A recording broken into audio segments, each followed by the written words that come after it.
Поехали. Подъезжай. И тоненькую полоску.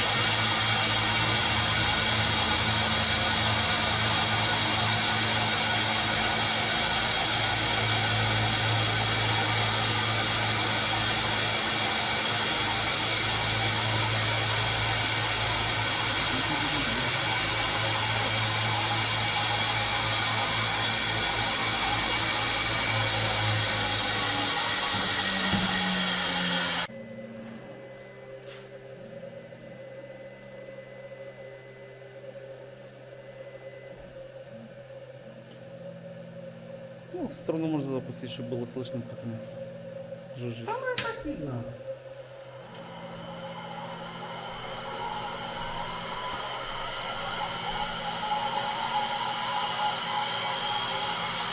А можно так отрезать там, полоску.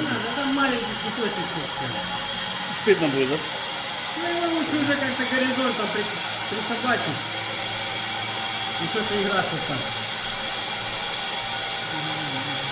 Надо этого раскулачить. Бачить. Угу.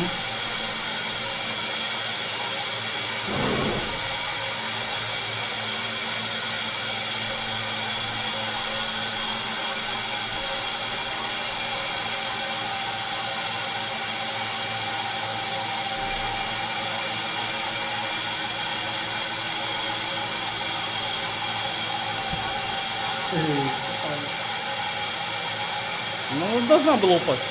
Работа не будет.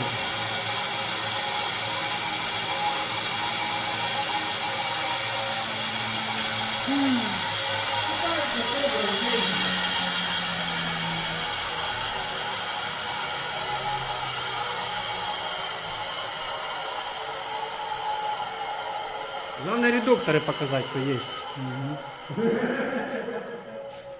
Даже поездить.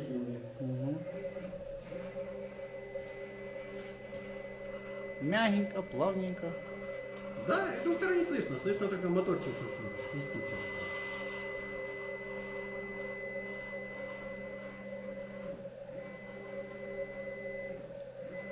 Да, большая шестерня хорошо. Да, но она требует редуктора.